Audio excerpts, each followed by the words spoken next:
നമസ്കാരം. ഒരു 40 വയസ്സ് കഴിഞ്ഞതിന് ശേഷമൊക്കെ തന്നെ നമ്മളിൽ ഒട്ടും ഹാംഫുൾ ആയിട്ട് നമുക്ക് ബാധിക്കാത്ത രീതിയിൽ, അതായത് വേദനയോ ചൊറിച്ചിലോ ബുദ്ധിമുട്ടുകളോ ഒന്നും ഉണ്ടാക്കാത്ത രീതിയിൽ കാണിക്കുന്ന ഒരു പ്രശ്നമാണ് പിഗ്മെന്റേഷൻ അല്ലെങ്കിൽ കരിമംഗല്യം എന്നുള്ളതൊക്കെ തന്നെ.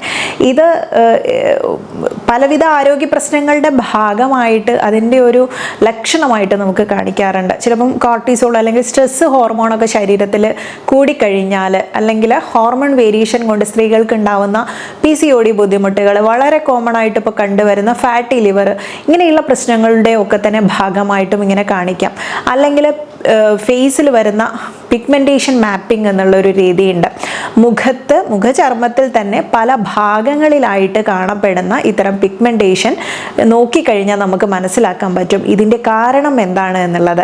അതൊന്ന് മനസ്സിലാക്കാം. അതിന് കൂടെ തന്നെ ആയുർവേദത്തിൽ നമുക്ക് പിഗ്മെന്റേഷൻ ഉപയോഗിക്കുന്ന ഒരു ഫാർമസി ക്രീം, അതല്ലെങ്കിൽ ഫാർമസിയിൽ പോയി കഴിഞ്ഞാൽ തന്നെ പിഗ്മെന്റേഷൻ ഉള്ള ആളുകളിൽ അതൊരു മോഡറേറ്റ് ലെവലിൽ ഡീപ് പിഗ്മെന്റേഷൻ, ഇങ്ങനെ പല വിധത്തിലുണ്ട്. അതിന് ഏതൊക്കെ ക്രീം ഉപയോഗിക്കണം, അല്ലെങ്കിൽ skin care, morning night skin കെയറിൽ ഉപയോഗിക്കാൻ പറ്റുന്ന ക്രീമിലുള്ള ഇൻഗ്രീഡിയൻസ് എന്തൊക്കെയാണ്, അത് ശ്രദ്ധിക്കേണ്ടത് എന്തൊക്കെയാണ്, ഇങ്ങനെയുള്ള കാര്യങ്ങളൊക്കെ നമുക്ക് ക്വസ്റ്റ്യൻസ് വരാറുണ്ട്. അപ്പോൾ അതെല്ലാം കൂടെ കൂട്ടിച്ചേർത്തിട്ടുള്ള ഒരു വീഡിയോ ആണ്.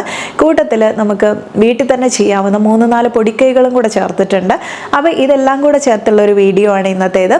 ഇതിൽ പ്രധാനമായിട്ടും നമ്മുടെ ഫേസിൽ ചീക്ക് അല്ലെങ്കിൽ കവിള് ഭാഗത്ത് പല ഡിസ്കളറേഷൻ അല്ലെങ്കിൽ ബ്ലാക്കിഷ് ഡിസ്കളറേഷൻ ആണ് കോമൺ ആയിട്ട് കാണുന്നത്. ആ രീതിയിൽ വരുന്നത് സ്ത്രീകളിലാണ് അധികമായിട്ടും കാണുന്നത്. എന്നാൽ പുരുഷന്മാർ ഒട്ടും പുറകിലല്ല കേട്ടോ. ഇപ്പോൾ കൂടുതലായിട്ട് പുരുഷന്മാരിലും കണ്ടുവരുന്നുണ്ട്. അപ്പോൾ സ്ത്രീകളിൽ ഇത് ഹോർമോൺ വേരിയേഷൻ കൊണ്ടൊക്കെ ഉണ്ടാവാം. എങ്കിലും നമുക്ക് സൺസ്ക്രീൻ ഉപയോഗിക്കുന്നത് വളരെ നല്ലതാണ്. സൺസ്ക്രീൻ മാത്രമല്ല, നമ്മളൊരു correct skin care routine follow ചെയ്യണം. അത് എങ്ങനെ ചെയ്യണം, എന്തൊക്കെ ഉപയോഗിക്കണം എന്നുള്ള വഴിയെ പറയാം. ഇതിൽ നെക്സ്റ്റ് നമുക്ക് വരുന്നത് നമ്മുടെ നെറ്റിയിൽ വരുന്ന പിഗ്മെന്റേഷൻ ആണ്. നെറ്റിയിൽ എന്ന് വെച്ചാൽ ഈ നടുഭാഗങ്ങളിൽ ഇവിടെയായിട്ട് കാണുന്ന ഡിസ്കളറേഷൻ ആയാൽ പോലും അത് നമ്മൾ ഉപയോഗിക്കുന്ന ഹെയർ ഡൈയുടെ അലർജി കൊണ്ടാവാം എന്ന് വേണം മനസ്സിലാക്കാൻ വേണ്ടിയിട്ട്. അതുപോലെ തന്നെ നമുക്ക് കൂടുതൽ സെബം പ്രൊഡക്ഷൻ അല്ലെങ്കിൽ ഓയിൽ പ്രൊഡക്ഷൻ ഉള്ള ഏരിയകളുണ്ട്. അത് മൂക്കും വായും എല്ലാം തന്നെ ചേരുന്ന ഇത്രയും ഭാഗത്ത് വരുന്ന, കണ്ടിട്ടില്ലേ, മൂക്കിന് കുറുകെയൊക്കെ ആയിട്ടുള്ള ബ്ലാക്കിഷ് ഡിസ്കളറേഷൻ ഒക്കെ വരുന്നത്. അപ്പോൾ അങ്ങനെയുള്ള അവസ്ഥയിൽ വരുന്നതിനെ നമ്മൾ സെബോറിക് മെലനോസിസ് എന്നുള്ള പേരിലാണ് അറിയപ്പെടുന്നത്. നെക്സ്റ്റ് വരുന്നത് അണ്ടർ ഐ ഡാർക്ക്നെസ് എന്ന് തെറ്റിദ്ധരിപ്പിക്കുന്ന രീതിയിൽ കണ്ണിന് താഴെയൊക്കെ ആയിട്ടും അത് ഇവിടെ നിന്ന് മുഖത്തേക്കും അതുപോലെ ജോ ലൈനിൻ്റെ ഭാഗത്തേക്കും ഒക്കെ തന്നെ എക്സ്റ്റെൻഡ് ചെയ്തു പോകുന്ന ഒരു അവസ്ഥയുണ്ട്. V അല്ലെങ്കിൽ W ഷേപ്പ് പാറ്റേണിലൊക്കെയാണ് ഇത് കാണപ്പെടുന്നത്. ഇങ്ങനെയുള്ളത് നമുക്ക് ജനറ്റിക് ആയിട്ട് കിട്ടുന്നതാണ്. ഇത് എന്ത് ചെയ്താലും പൂർണ്ണമായിട്ട് നമുക്ക് 100% മാറ്റാൻ സാധിക്കില്ല. നല്ലൊരു ഹെൽത്തി ഡയറ്റ് അല്ലെങ്കിൽ കറക്റ്റ് ഒരു ലൈഫ് സ്റ്റൈൽ റുട്ടീൻ നമ്മൾ ഫോളോ ചെയ്യുകയാണെങ്കിലൊക്കെ ഒരു പരിധി വരെ കുറയ്ക്കാൻ പറ്റും. എങ്കിലും പൂർണ്ണമായിട്ട് മാറില്ല എന്നുള്ളതാണ്. ഇനി അതുപോലെ തന്നെയാണ് നമുക്ക് വായ്ക്ക് ചുറ്റും വരുന്ന, അതിപ്പം അതിൻ്റെ ഒരു കാരണം എന്ന് പറയുന്നത് സെബോറിക് മെലനോസിസ് ആവാം. അതല്ലെങ്കിൽ നമ്മൾ ഉപയോഗിക്കുന്ന ചില കോസ്മെറ്റിക് പ്രോഡക്ട്സ് അല്ലെങ്കിൽ ലിപ്സ്റ്റിക്കിൻ്റെയൊക്കെ തന്നെ ഉപയോഗത്തിൽ വരുന്ന ചില കെമിക്കൽ റിയാക്ഷൻ അല്ലെങ്കിൽ അലർജി കൊണ്ടൊക്കെ തന്നെയാണ്. അതും അല്ലെങ്കിൽ ടൂത്ത് പേസ്റ്റ് ഉപയോഗിക്കുമ്പോൾ അത് മാറ്റിക്കഴിഞ്ഞാൽ ചിലർക്ക് ഈ പ്രശ്നം മാറാൻ എന്നതായിട്ട് കാണാറുണ്ട്.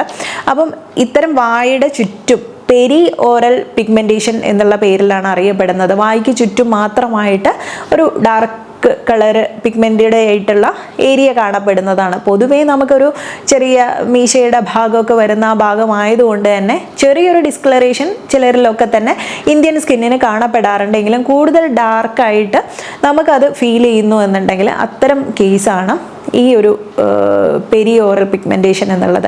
അപ്പോൾ ഇത്തരം കാര്യങ്ങളൊക്കെ തന്നെ ഇങ്ങനെ പല രീതിയിലുണ്ട്. ഇനി അതുപോലെ തന്നെയാണ് കോമൺ ആയിട്ട് ഒക്കെ കാണുന്ന, പുരുഷന്മാരിലൊക്കെ കൂടുതലായിട്ടും കണ്ടുവരുന്നുണ്ട് ഈ ഒരു പ്രശ്നം. ഈ രണ്ട് സൈഡിൽ നിന്ന്, അതായത് നെറ്റിയുടെ രണ്ട് സൈഡിൽ നിന്ന് എക്സ്റ്റെൻഡ് ചെയ്തിട്ട് ഇങ്ങോട്ടേക്ക് വരുന്ന ഈ രീതിയിലുള്ള പിഗ്മെന്റേഷൻ ആണെങ്കിൽ അത് നമ്മൾ മനസ്സിലാക്കേണ്ടത് അതിൻ്റെ കാരണം ഒന്നുകിൽ നിങ്ങൾ പ്രീ ഡയബറ്റിക് ആണ്, ഡയബറ്റീസിന് നിങ്ങൾക്ക് സാധ്യതയുണ്ട് എന്നുള്ളതാണ്. അല്ലെങ്കിൽ നന്നായിട്ട് വിയർക്കുന്ന സമയത്ത് അത്യാവശ്യം റഫായിട്ടുള്ള ടവൽ ഉപയോഗിച്ചിട്ട് നമ്മൾ നന്നായിട്ട് തുടയ്ക്കുന്നു എന്ന് വേണം മനസ്സിലാക്കാൻ. ഇത് നിർത്തി കഴിഞ്ഞാൽ തന്നെ ആ ഒരു മാറ്റം നമുക്ക് കാണാൻ പറ്റും. അല്ലെങ്കിൽ നിങ്ങൾ ഡയബറ്റീസിനുള്ള ട്രീറ്റ്മെൻറ്റുകളോ ചെക്കപ്പുകളോ ചെയ്യേണ്ടത് ആവശ്യമാണ്. ഇനി ഞാൻ പറഞ്ഞില്ലേ, ഒരു ആയുർവേദ ക്രീമിനെ പരിചയപ്പെടുത്താം പിഗ്മെൻറ്റേഷനെ നമുക്ക് ഹെൽപ്പ് ചെയ്യുന്നതെന്നുള്ള ഹിമാലയയുടെ ബ്ലെമിനോർ എന്നുള്ള ക്രീമാണ്. ഇത് ഉപയോഗിച്ചിട്ട് പലർക്കും തന്നെ പിഗ്മെൻറ്റേഷൻ കുറഞ്ഞു വരുന്നതായിട്ട് കാണാറുണ്ട്. അതുപോലെ തന്നെ നമുക്ക് ചെയ്യാൻ പറ്റുന്ന കുറച്ച് കാര്യങ്ങൾ, നമ്മൾ ഫോളോ ചെയ്യേണ്ട കുറച്ച് കാര്യങ്ങളുണ്ട്. അതെന്തൊക്കെയെന്ന് വെച്ചാൽ, കറക്റ്റ് ആയിട്ടുള്ള ഡയറ്റ്, അതിൽ നമ്മുടെ ആൽക്കലൈൻ നിലനിർത്തുന്ന രീതിയിൽ ഫ്രൂട്ട്സും വെജിറ്റബിൾസും ലീഫി വെജിറ്റബിൾസും ഇതൊക്കെ തന്നെ ഉൾക്കൊള്ളിച്ചു കൊണ്ടുള്ള ഒരു ഡയറ്റ് വേണം എന്നുള്ളത് തന്നെയാണ്. അതിന് കൂടെ ചെറിയ രീതിയിലായാലും നമ്മുടെ ഒരു സർക്കുലേഷനെ മെച്ചപ്പെടുത്തുന്ന രീതിയിലുള്ള എക്സസൈസുകൾ ചെയ്യുക. അതല്ലെങ്കിൽ നിങ്ങൾക്ക് ചെയ്യാൻ പറ്റുന്നത്, നമ്മൾ ഒരിക്കലും പ്രതീക്ഷിക്കാത്ത രീതിയിലുള്ള ഒരു കാര്യമാണ് നമ്മുടെ മൊബൈൽ ഫോണിൻ്റെ ഉപയോഗം. നിങ്ങൾ എന്തൊക്കെ സ്കിൻ കെയർ ചെയ്താലും അതിൻ്റെ കറക്റ്റായിട്ടുള്ളൊരു റിസൾട്ട് നിങ്ങൾക്ക് കിട്ടുന്നില്ല എന്നുണ്ടെങ്കിൽ രാത്രി കാലങ്ങളിൽ നമ്മൾ ഈ മൊബൈലിൻ്റെ ലൈറ്റ് അടിച്ച് ഫേസിലേക്ക് അടിച്ചുകൊണ്ട് ഒരുപാട് നേരം അതിൽ സ്പെൻഡ് ചെയ്യുന്നു എന്നുണ്ടെങ്കിൽ അതൊന്ന് നിർത്തി നോക്കൂ. വളരെ ഈ നമ്മുടെ പിഗ്മെൻറ്റേഷനെ കൂട്ടുന്ന പല കാര്യങ്ങളും ഈ മൊബൈലിൻ്റെ ലൈറ്റിലുണ്ട് എന്നുള്ളതാണ് പറയുന്നത്. അപ്പം ഇത് മാറ്റി വെച്ച് കഴിഞ്ഞാൽ തന്നെ അതിൻ്റെ ഒരു പക്ക റിസൾട്ട് നമുക്ക് കാണാൻ വേണ്ടി പറ്റും.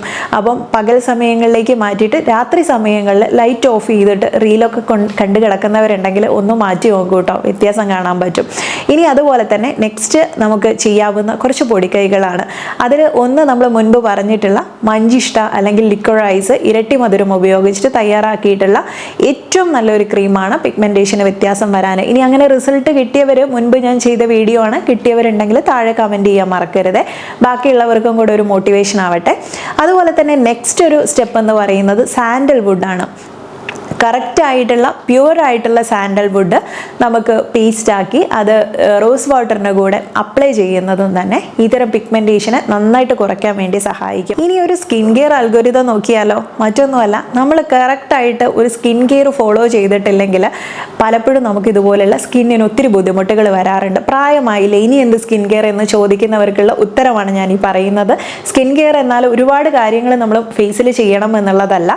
കറക്റ്റായിട്ട് സ്കിന്നിനെ ഹെൽത്തി ആക്കി വെക്കുന്ന കാര്യങ്ങൾ ചെയ്തു കഴിഞ്ഞാൽ ഇതുപോലെ ഉണ്ടാകുന്ന സ്കിൻ ടാഗുകളായാലും അല്ലെങ്കിൽ സ്കിന്നിലെ പിഗ്മെൻറ്റേഷൻ ആയാലും എല്ലാം നമുക്ക് കുറയ്ക്കാൻ വേണ്ടി പറ്റും. സ്കിന്നിൽ വരുന്ന ഏജിങ് സ്പോട്സുകൾ വരെ ഇതുവഴി നമുക്ക് മാറ്റാൻ പറ്റും. അപ്പം ഇതിൽ ചെയ്യേണ്ടത് മൂന്നേ കാര്യങ്ങളാണ്. നന്നായിട്ടൊന്ന് ഫേസ് വാഷ് ചെയ്യുക 2 നേരവും, അതുപോലെ മോയ്സ്ചറൈസർ, പകൽ സമയങ്ങളിലാണെങ്കിൽ സൺസ്ക്രീൻ ഉപയോഗിക്കുക എന്നുള്ളതാണ്. നമ്മുടെ UV റേഡിയേഷനിൽ നിന്ന് സ്കിന്നിനെ പ്രൊട്ടക്റ്റ് ചെയ്യാനും ഇത് സഹായിക്കും. ഫേസ് വാഷ് തിരഞ്ഞെടുക്കുമ്പോൾ എപ്പോഴും മൈൽഡായിട്ടുള്ള ഫേസ് വാഷുകളാണ് എപ്പോഴും നല്ലത്. നന്നായിട്ടൊന്ന് ക്ലെൻസ് ചെയ്യുക എന്നുള്ളത് തന്നെയാണ് ആദ്യത്തെ പടി. അഴുക്കുണ്ടെങ്കിൽ കളയുന്നതും സുഷിരങ്ങളെല്ലാം ഒന്ന് ക്ലീൻ ആക്കി വെക്കുന്നതും. ഇനി നെക്സ്റ്റ് നമ്മൾ മോയ്സ്ചറൈസർ തിരഞ്ഞെടുക്കുകയാണെങ്കിൽ ക്രീം ബേസിൽ വരുന്നതോ അല്ലെങ്കിൽ സിറംസോ ആണ് തിരഞ്ഞെടുക്കേണ്ടത്. ഇതിൽ ഓയിലി സ്കിൻ ആണെങ്കിൽ സിറംസ് ആണ് എപ്പോഴും സ്യൂട്ടായിട്ടുള്ളത്.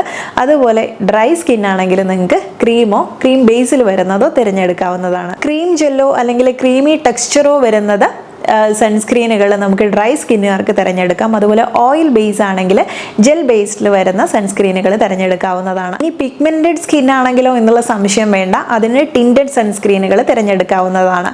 ഇങ്ങനെ ഒരു skin care, morning skin care നിങ്ങൾക്ക് ഫോളോ ചെയ്യാം. അതുപോലെ നൈറ്റ് സ്കിൻ കെയറിൽ നിങ്ങൾക്ക് ഉൾപ്പെടുത്താൻ പറ്റുന്ന കാര്യങ്ങളാണ്: ഒന്ന് ഫേസ് വാഷ് ചെയ്യുക, അതുപോലെ മോയ്സ്ചറൈസർ, നൈറ്റ് ക്രീമുകൾ ഉപയോഗിക്കുക എന്നുള്ളത്. നിങ്ങളുടെ 20s ഇപ്പോൾ ഉള്ളത് എന്നുണ്ടെങ്കിൽ ഗ്ലൈക്കോളിക് ആസിഡും അതുപോലെ വൈറ്റമിൻ സിയും നിങ്ങൾക്ക് തിരഞ്ഞെടുക്കാം. ഇത് ആൾട്ടർനേറ്റീവ് ഡേയ്സിലായിട്ട് ഉപയോഗിക്കാവുന്നതാണ്. ഇനി വൈറ്റമിൻ സി തന്നെ ചില സമയങ്ങളിൽ ഉള്ളിലേക്ക് എടുക്കേണ്ടതായിട്ട് വരും. 500 മില്ലിഗ്രാം മുതൽ 1000 മില്ലിഗ്രാം വരെ ഒരു ദിവസം നിങ്ങൾക്ക് ഉപയോഗിക്കാവുന്നതാണ്.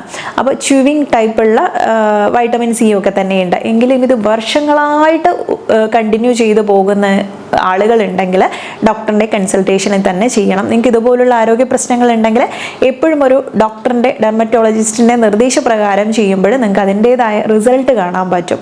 ഇനി അതുപോലെ തന്നെ നിങ്ങൾ 20s ലാസ്റ്റിലേക്കും 30s തുടക്കത്തിലുമാണ് എന്നുണ്ടെങ്കിൽ റെറ്റിനോൾ പ്ലസ് പെപ്റ്റൈഡ് അല്ലെങ്കിൽ ഗ്ലൈക്കോളിക് ആസിഡ്, വൈറ്റമിൻ സി ഇതെല്ലാം ഉൾപ്പെടുത്തിക്കൊണ്ടുള്ള ക്രീമുകൾ നിങ്ങൾക്ക് ഉപയോഗിക്കാം. പ്രത്യേകം ശ്രദ്ധിക്കേണ്ടത്, റെറ്റിനോൾ നിങ്ങൾക്ക് ഒരു 30 വയസ്സിന് മുൻപായിട്ട് ഉപയോഗിക്കേണ്ട ഒരു ആവശ്യവും ഇല്ല. ടീനേജേഴ്സിനൊന്നും ഇതിൻ്റെ ഒരാവശ്യമില്ല. 30-ന് ശേഷമുള്ളവർക്ക് ഉള്ള സ്കിൻ കെയർ നൈറ്റ് ക്രീമിൽ മാത്രം നിങ്ങൾ റെറ്റിനോൾ ഉൾപ്പെടുത്തുക എന്നുള്ളതാണ്. ഇനി ഒരു മോഡറേറ്റ് ടൈപ്പ് പിഗ്മെൻറ്റേഷൻ ഉള്ള ആളുകൾ ആളുകളാണ് ഫാർമസിയിൽ പോയി കഴിഞ്ഞാൽ എന്ത് ഇൻഗ്രീഡിയൻ്റ് ഒക്കെ ഇത്തരം ക്രീമിൽ നോക്കി വാങ്ങണം എന്നുള്ള സംശയമുള്ളവരാണെങ്കിൽ ആൽഫ ഹൈഡ്രോക്സി ആസിഡും അതുപോലെ ഗ്ലൈക്കോളിക് ആസിഡ്, ഈ പറഞ്ഞിട്ടുള്ള കോജിക് ആസിഡ്, ഇതൊക്കെ തന്നെ ഉൾപ്പെടുന്ന ഇൻഗ്രീഡിയൻസ് നോക്കിയിട്ട് വേണം നിങ്ങൾ ക്രീം സെലക്ട് ചെയ്യാൻ വേണ്ടിയിട്ട്. ഇനി ഡീപ് പിഗ്മെന്റഡ് ആയിട്ടുള്ള സ്കിൻ ആണെങ്കിൽ ട്രെനക്സാമിക് ആസിഡ് കണ്ടന്റ് വരുന്നത് നിങ്ങൾക്ക് തിരഞ്ഞെടുക്കാവുന്നതാണ്. അപ്പം ഇത്തരം സിമ്പിൾ കാര്യങ്ങളാണെങ്കിൽ പോലും ഈ ടിപ്പുകളൊക്കെ തന്നെ ഒന്ന് ഫോളോ ചെയ്തിട്ട് വേണം നമ്മുടെ സ്കിൻ കെയറിൽ എന്തൊക്കെ ഉൾപ്പെടുത്തണം എന്ന് തീരുമാനിക്കാൻ വേണ്ടിയിട്ട്. അത് ഒരുപാടേറെ സ്കിന്നിന് വ്യത്യാസം വരുത്താൻ സഹായിക്കും. കറക്റ്റായിട്ടുള്ള ഒരു ഹെൽത്തി ലൈഫ് സ്റ്റൈൽ ഫോളോ ചെയ്യുകയാണെങ്കിൽ നിങ്ങൾക്ക് ഇത്തരം പ്രശ്നങ്ങളെയൊക്കെ കുറയ്ക്കാൻ വേണ്ടി പറ്റും കേട്ടോ. ഈ ഒരു പിഗ്മെൻറ്റേഷൻ പ്രശ്നങ്ങൾ ഞാൻ പറഞ്ഞു ശരീരത്തിന് ഹാംഫുൾ ഒന്നും അല്ലെങ്കിലും ഇത് കാരണം ബുദ്ധിമുട്ടുന്നവരുണ്ടാവും. അങ്ങനെയുള്ളവർക്കുള്ള വീഡിയോ ആണ്. അപ്പം നിങ്ങൾ കണ്ടു കഴിഞ്ഞാൽ ഇതുപോലെ സ്കിൻ ഇഷ്യൂസ് ഉള്ളവരുണ്ടായിരിക്കും, അവർക്കുള്ള ഒരു സൊല്യൂഷനായിട്ട് ഷെയർ ചെയ്ത് കൊടുക്കാൻ മറക്കരുത്. അടുത്ത നല്ലൊരു വിഷയവുമായിട്ട് നമുക്ക് മറ്റൊരു വീഡിയോയിൽ കണ്ടുമുട്ടാം. നന്ദി.